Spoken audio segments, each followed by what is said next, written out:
Chapter 9. Brian found it was a long way from sparks to fire. Clearly, there had to be something for the sparks to ignite, some kind of tinder or kindling. But what? He brought some dried grass in, tapped sparks into it, and watched them die. He tried small twigs, breaking them into little pieces, but that was worse than the grass. Then he tried a combination of the two, grass and twigs. Nothing. He had no trouble getting sparks, but the tiny bits of hot stone or metal, he couldn't tell which they were, just sputtered and died. He settled back on his haunches in exasperation, looking at a pitiful clump of grass and twigs. He needed something finer, something soft and fine and fluffy to catch the bits of fire. Shredded paper would be nice, but he had no paper. So close, he said aloud, so close. And he put the hatchet back in his belt, went out of the shelter, limping on his sore leg. There had to be something. Had to be. Man made fire. There had been fire for thousands, millions of years. There had to be a way. He dug in his pockets, found the $20 bill in his wallet. Paper. Worthless paper out here. But if he could get a fire going, he ripped the 20 into tiny pieces, made a pile of pieces and hit sparks into them. Nothing. Nothing happened. They just wouldn't take to the sparks. There had to be a way. Some way to do it. Not 20 feet to his right, leaning over out of the water, were birches, and he stood looking at them for a full half minute before it registered in his mind. They were beautiful white, with bark like clean, slightly speckled paper. Paper. He moved to the trees, where the bark was peeling off from the trunks and lifted in tiny tendrils, almost fluffs. Brian plucked some of them loose, rolled them into his fingers, and they seemed flammable, dry, nearly powdery. He pulled and twisted bits off the trees, packing them in one hand, while he picked them with the other, picking and gathering until he had a wad close to the size of a baseball. Then he went back to the shelter and arranged the ball of birch bark peelings at the base of the black rock. As an afterthought, he threw in the remains of the $20 bill. He struck, and a stream of sparks fell into the bark and quickly died. But this time, one spark fell on one small hair of dry bark, almost a thread of bark, and it seemed to glow a bit brighter than before it died. The material had to be finer. There had to be a soft, incredibly fine nest for the sparks. It must make a home for the sparks, he thought, a perfect home, or they won't stay. They won't make fire. He started ripping the bark, using his fingernails at first, and when that didn't work, he used the sharp edge of the hatchet, cutting the bark in thin slivers, hairs so fine they were almost not there.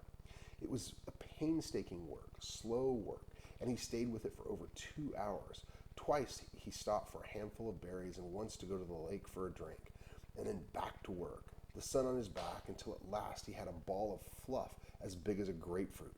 Dry birch bark fluff. Excuse me. He positioned his spark nest, as he thought of it, at the base of a rock, used his thumb to make a small depression in the middle, and then slammed the back of the hatchet down across the black rock. A cloud of sparks rained down, most of them missing the nest, but some, perhaps 30 or so, hit the depression, and of those, 6 or 7 found fuel and grew, smoldered, and caused the bark to take on the red glow. Then they went out. Close. He was so close. He repositioned the nest, made a new, smaller dent with his thumb, and struck again. More sparks, a slight glow, then nothing. It's me, he thought. I'm doing something wrong. I do not know how to do this. A cave dweller would have had fire by now. A Cro-Magnon man would have had fire by now. But I don't know this. I don't know how to make fire. Maybe not enough sparks. He settled the nest in place once more and hit the rock with a series of blows as fast as he could. The sparks poured like a golden waterfall. At first they seemed to take. There were several mini sparks that found life and took briefly, but they all died. He starved. He leaned back. They're like me. They're starving. It wasn't the quantity. There were plenty of sparks, but they needed more. It would kill, he thought, suddenly, for a book of matches. Just one book, one match. I would kill. What makes fire? He thought back to school, to all those science classes Had he ever learned what made fire? Did a teacher ever stand up there and say, "This is what makes fire"? He shook his head and tried to focus his thought. What did it take? You have to have fuel, he thought, and he had that. The bark was the fuel. Oxygen. There had to be air. He needed to add air. He had to fan on it, blow on it. He made a nest ready again, held the hatchet backward, tensed and struck for quick blows. The sparks came down and he leaned forward as fast as he could and blew. Too hard. There was a bright, almost intense glow, and then it was gone. He'd blown it out. Another set of strikes, more sparks. He leaned and blew, but gently this time, holding back and aiming the stream of air from his mouth to the brightest spot.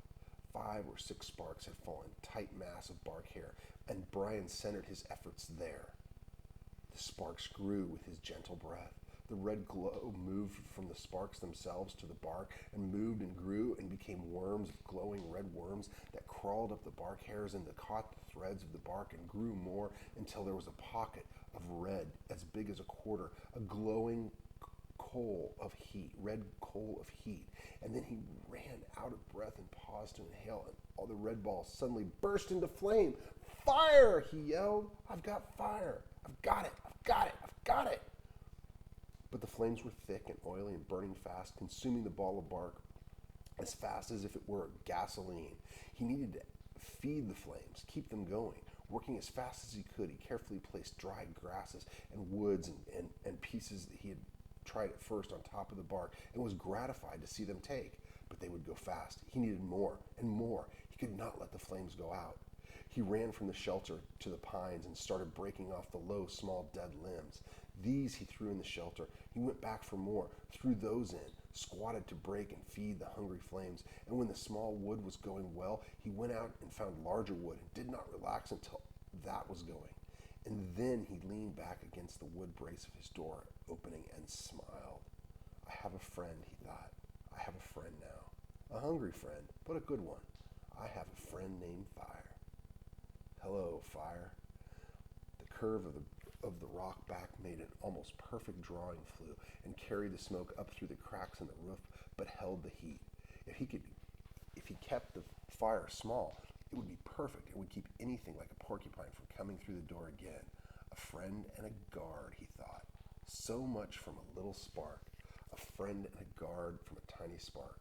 He looked around and wished that he had somebody to tell this thing to show this thing he had done.